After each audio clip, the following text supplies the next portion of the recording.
Good morning, everyone. Let us begin our lesson. Lesson number 2, the gift of chappals. There are some characters mentioned in the lesson that we will see first. First is Mridu. Mridu is the main character of the lesson. The second one is Tapi. Tapi is Mridu's grandmother. Third one's Rukmani is Mridu's aunt. Ravi, Meena and Lalli, these three are Mridu's cousins and music master. These characters we will see in the lesson.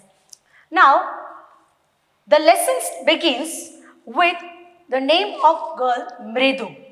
Mridu was born and brought up in Madras. She was staying with her grandparents. Grandparents means grandmother and grandfather. One day, grandmother decided to take Mridu to her aunt Rukmani. Here I have written Rukmani's house to meet her cousins.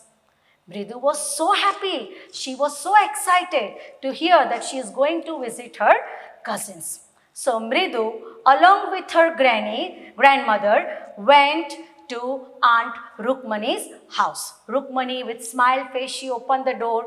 Before she welcomed her cousins, that is Ravi and Meena, they pulled Mridu's hand and took her, rushed to Mridu, pulled her hand and take her into the house. Mridu said, please wait, hold your breath, let me remove my chappal here in the veranda, let me put off my chappals. And these cousins, they were so excited to see Mridu at their place. They were very happy to see Mridu. Now, before she could say anything, they dragged Mridu to the backyard of the house, and there they wanted to share some secret with Mridu. They told Mridu, look there behind the bitterberry bush. Can you see any living creature there? And Mridu said, she looked closely and she said, yes, I can see a kitten, small cute kitten sitting on a torn football and lapping up milk. Am I right? Ravi and Meena were so happy. Yes, there's a kitten. But shh, don't tell to anybody. It's a top secret. Nobody knows. Elders of our house, they did not know anything about the kitten. And especially, my mother said that Pati does not like animals. If she knew that there is a kitten in the house, she would go away to Mama's house. So don't tell to anybody, okay? Keep it as a secret. Mridu said, don't worry, I will not tell to anybody. And they were watching this little kitten, the movement of this little kitten. Then Ravi said, you know, Mridu, in the morning, I found this cat at my gate. It was mewing and I liked the cat. So I picked her and hid her here behind the bitterberry bush. And he said, I know the cat is hungry, this kitten is hungry. So I went to the kitchen and I poured milk in the glass. And when I was about to drink, by that time, grandmother came. And she saw a glass of milk in my hand. She asked me, what are you doing, Ravi? I said, Granny, I'm very hungry, so I'm drinking milk. Okay, don't worry. You drink milk, give me your glass. In the lesson, tumbler is word is given. Tumbler means big glass. So drink the milk and give me your tumbler. I will wash for you. And here Ravi said, no, Granny, you take rest. No need to take trouble. I will wash it myself. So he said that half glass I drank and half very secretly I brought it for the kitten. And see how nicely the kitten is satisfied with drinking milk. And they were noticed, they were very happy, chatting, and they were closely looking to the kitten. By the time, this Ravi said, you know, I named this kitten Mahendran. Her name is Mahendran. And Mridu said, what? It sounds real name. And Ravi said, yeah, it is not a cute kitty name. Her name is Mahendran because this cat is a descendant from the Mahabalipuram Rishi cat. I am sure this cat belonged to the Pallavas dynasty. He said, and the children, Meena and Mridu, they giggled.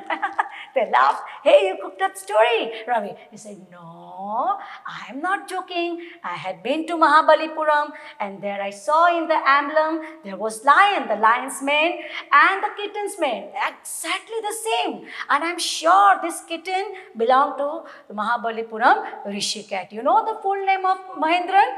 Mahendra Verma Pallava Punai, MP Punai, her the full name is. But in short, I will call this kitten Mahendran. When they were talking, chatting, they heard a creak sound, screeching. Screeching means, some door or window if it is rusted, and when you open or shut, you will hear some cracking, screeching sound. That sound suddenly came. And little kitten, it got frightened.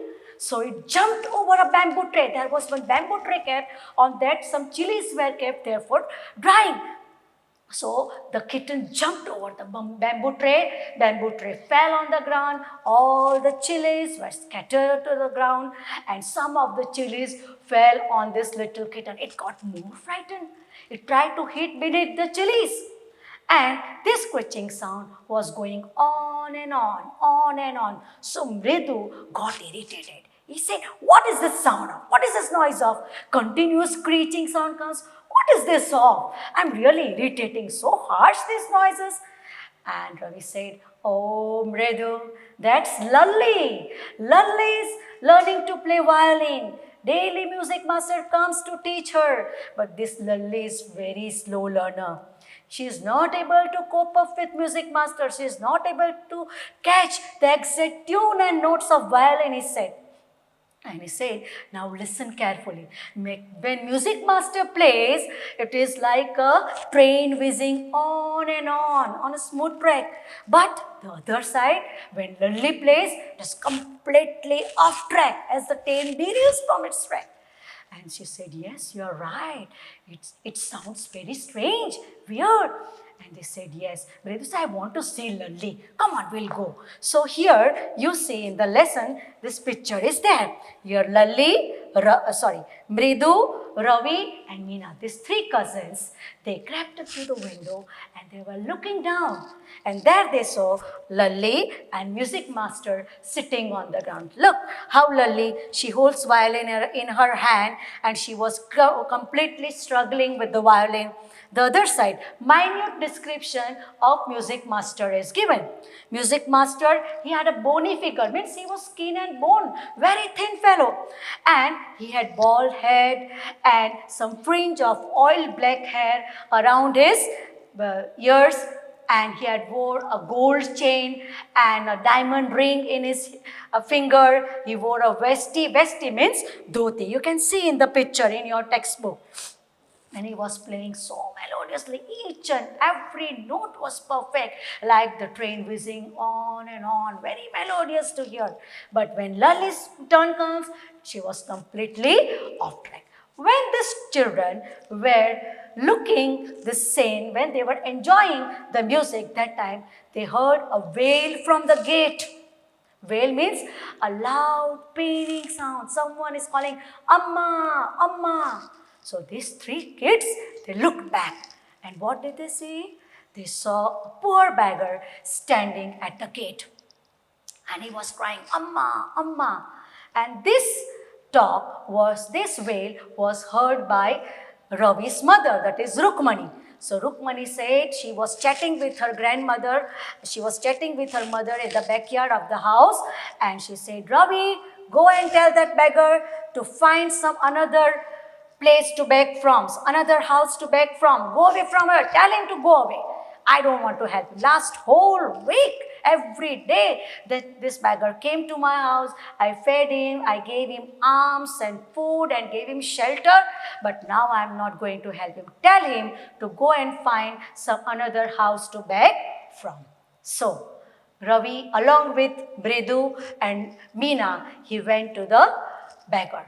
Before he reached the beggar was already in the compound of their house.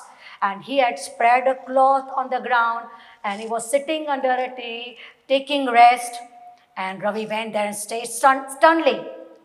Beggar, please go away from here. My mother says she is not going to help you this time. Past whole week she fed you.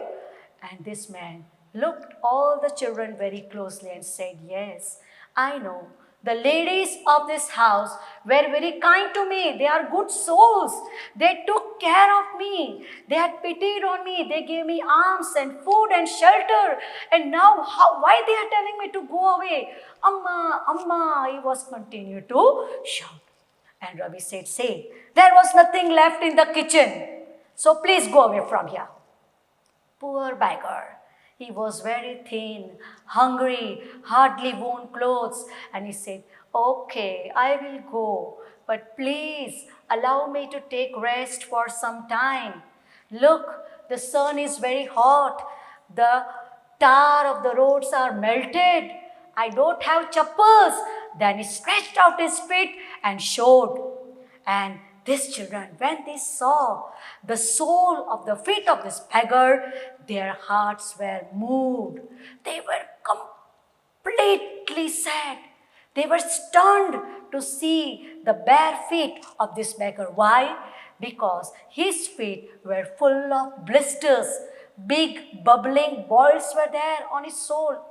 And it was very painful for the beggar. And this kid said, oh my goodness, when they saw the miserable condition, it is so painful. This beggar is in great pain. He is in great agony. And they thought, they remembered that their elders told them that you should always help the person who is in need. So these kids of your age, they decided to help the poor beggar by giving him chappal. So then he said, do you have any extra pair of chappal, Ravi? Mridu asked. Ravi said, no, I don't think so I have. Meena, do you have? No, I also don't have. But look, I have chappals, I want chappal. But my size is small. And beggar needs a larger size of chappal. So I don't think so I can help you out in this matter. Okay, come on, we'll go in the house and find out if there is any pair of chappal lying, extra pair of chappal lying, then we will give it to that beggar. So all the three cousins went to the house. As soon as they stepped into veranda, Mridu's eyes fell on the dirty looking chappal and she asked. The chappal was grey in color, it was dusty and rusty, and you can see the each toe's mark on that chappal. It was very dusty but sturdy. So she said, whose chappals are these, Ravi? Ravi said, I don't know. Meena, you know whose chappals are these? She said, no, I don't know. Then Ravi picked up the chappal. Oh, I think this is the extra one. And this is the exit size of that beggar. So he said, come on, follow me. So Ravi, along with Mridu and Meena, he went to the beggar. And he dropped the chappal in front of him and said, this chappal is a gift for you. Wear this chappal and go away from here. Don't come back. When the poor beggar saw the chappal, he was so happy because he was in extreme need of chappal that time. So he flung his towel on his shoulder, wore the slipper, blessed the children, and he vanished around the corner of the street. He went away from there. After some time, music master came out of the house. He was looking for his chappal. He noticed that these three kids, they were playing marble under the tree. He noticed them, but he did not ask them. And he was looking here and there on the table, under the table, on the shoe rack, in the garden, behind the flower pots, everywhere. He was searching for his chappal, but it was nowhere. So he called, Lalli, please come out. Lalli came, yes, music master, what happened? He said, see, my chappals are missing. I had put off my chappal here. I am sure it was here only, but it is not there. Please help me to find my chappal. So Lalli was also helping sir to find his chappal. This conversation was heard by Ravi's mother, that is Rukmani. So Rukmani and Pati, that is her grandmother, they both were chatting in another room. So they came out and said, what happened, music master? You look disturbed. Can I help you? Music master said, see, I have put up my chappal here in veranda, but it is not there, it is missing. So Pati said, you see, music master, many vendors come to your house daily. So someone must have stolen. There was a beggar, he must have stolen. And music master was so upset. He said, these chappals, they were so dear to me. I brought it from the Mount Road. It was sturdy and very expensive. And I want my chappal back. Then mother noticed that these three kids, they were playing marbles under the tree. So they called, come here Ravi, Meena, Mridu. And they came to Aunt Rukmani and said, have you seen music master's chappal? They said, no. Have you done any mischief? Have you hit music master's chappal? They said, no. But Mridu knew that the chappal which they gave given to the poor beggar was none other than the music master. So she was shivering and she said, Aunt Rukmani, you know, there was a poor beggar standing at the gate. He had no chappals. He had got big balls under his feet. So what? Mother was angry. Ravi, have you given music master's chappal to that poor beggar? And Ravi was quiet. He said, Mother, you told me, no? Karna gave his gold earrings to that person who was in need. Mother was more wild. She said, yes, I told. But that gold earring belonged to Karna. It was his property. So he gave it to that person. He did not give some other things to that other person. And Ravi knew that he had done mistake. Now, Rukmani came to know that these three kids unknowingly, not intentionally, unknowingly, they gave music master chappal to the poor beggar. Rukmani asked, where is the beggar? They said, he is already gone. So now there was no option. So Rukmani went into house and she brought a hardly worn new pair of chappal of Gopu Mama. Gopu Mama was Rukmani's brother. So she brought a new pair of chappal and gave it to music master. Music master, please accept this new pair of chappals. I am really very sorry. I apologized. My son is very naughty. And already the music master was very upset. So he said, I know today's children, they are mannerless. They don't have respect for elders. They don't listen to elders. They jump here and there. They are like Hanuman incarnated. Mother didn't like that sir compared his son with holy monkey. But she was quiet. So music master now, he had no option. So he wore the chappal and went back home. After that, Rukmani said, come on children, come in the house, have some snacks. And he said, in the evening time when Gopu Mama comes, I will tell him that your chappal has been given to the beggar. I will take all blame on myself. I have given your chappal to music master. So this way the children unknowingly, but they helped the beggar. So what do we learn from the story? We can learn that we should always be kind to one another. We should have sympathetic heart. We should think on others' point of view. If you see someone in need, you should never turn your face. Always be ready to help others. So here some of the hard words I have written on the board. Scrawny. Scrawny means thin. Mridu. So, scrawny thin mark on the slipper. Then Pati. In Tamil language, Pati means grandmother. Tata. Tata means grandfather in Tamil. Descendant from, comes from the same family. According to Ravi, the kitten, Mahendran, she belonged to the Mahabalipuram Rishi cat. She was a descendant of that. Weird means strange. When the kitten heard a creaking sound, that sound was strange for it. And Vesti, Vesti means dhoti. Many new hard words I have written in the worksheet that you find the meaning from dictionary and write in your textbook. All the writing materials, study materials, we will upload on the website. You can write it down in your classwork.